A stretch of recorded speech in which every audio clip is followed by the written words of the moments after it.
دوستوں، واقعہ حضرت لط علیہ السلام کی قوم پر عذاب کیوں آیا؟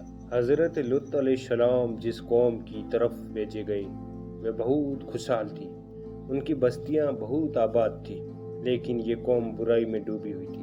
لوگ خدا کو چھوڑ کر بتوں کو پوجتے تھے، بٹواری کرتے، اور سب سے بڑی برائی ان کے یہاں یہ تھی کہ وہ عورتوں کو چھوڑ کر لڑکوں کے ساتھ برا کام کرتے۔ اللہ، کہا جاتا ہے کہ اس بد فعلی کا بانی شیطان تھا۔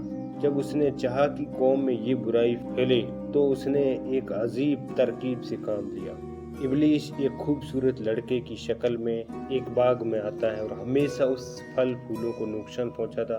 باغ کا مالک اسے پکڑنے کی کوشش کرتا، لیکن وہ بھاگ کر باغ سے نکل جاتا۔ جب باغ کو بہت نقصان پہنچا اور باغ کا مالک پریشان ہو گیا تو ایک دن ابلیس نے کہا کہ اگر تو چاہتا ہے کہ میں باغ میں نہ آؤں تو میرے ساتھ یہ کام یعنی برا کام کر اور اپنے باغ کی طرف سے بے فکر ہو۔ باغ کے مالک نے کہا یہ تو بہت اچھا ہے، اور پھر وہ اس برائی میں پڑ گیا۔ اس طرح شیطان نے پھیلے بد کو اس قوم میں جاری کر دیا۔ خدا کی طرف سے ہدایت کے لیے حضرت لوط نے لوگوں کو اس پھیلے بد سے روکا اور ان کو ہر طرح سے سمجھایا اور خدا کا خوف دلایا، اور کہا کہ اگر تم برائی سے باز نہیں آتے تو خدا کا عذاب تمہیں گھیر لے گا۔ لیکن لوگ اتنے بے شرم اور بے حیا تھے کہ بولے ہم پر خدا کا عذاب لا اگر تو سچا ہے۔ حضرت لوط پھر بھی ان کو سمجھاتے رہے اور ان کو خدا کی طرف دعوت دیتے رہے، اپنے چاچا حضرت ابراہیم علیہ السلام کی طرف کی طرح۔ حضرت لوط علیہ السلام بھی مہمانوں کی بڑی عزت اور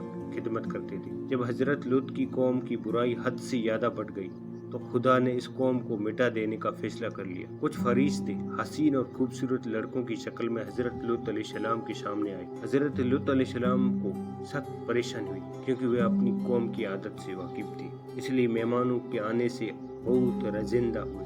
مہمانوں کو اپنے گھر میں ٹھہرایا اور بیوی سے کہا کسی کو مہمان کا حال معلوم نہ ہو پائے، لیکن کافر بیوی نے جا کر لوگوں کو بتا دیا کہ اس کے گھر ایسے لڑکے آئے ہیں جن کے حسن اور قد و قامت کی تعریف نہیں کی جا سکتی، یعنی وہ حسن و جمال میں بے مثال ہیں۔ اس خبر کے سنتے ہی بد چلن لوگ حضرت لوط کے پاس۔ حضرت لوط نے کہا مجھے کیوں مہمانوں کے سامنے فضیحت کرتے ہو؟ برائی سے باز رہو، اگر چاہو تو بیٹیوں کو اپنے نکاح میں لے لو، لیکن میرے مہمانوں کو مت ستاؤ۔ کافروں نے کہا تیری بیٹیاں سے ہمیں کوئی مطلب نہیں، اے لوط جو ہمارا ارادہ ہے اس کو تم خوب